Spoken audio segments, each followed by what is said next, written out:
So yun guys, nakalaban ko ngayon fake trippings. Tapos sabi niya sa akin, hindi na daw ako sisikat. Tapos dito nga guys, bibigyan ko sana siya, kaso nga lang napatay niya pa ako.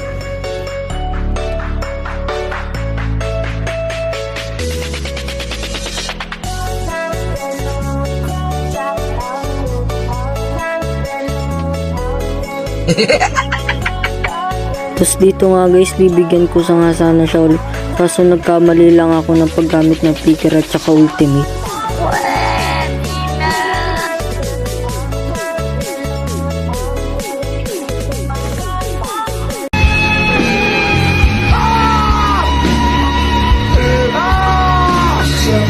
So weird.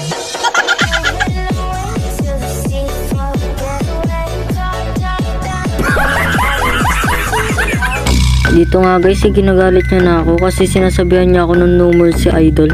Kaya dahil dyan, warning TikTok ka sa akin boy.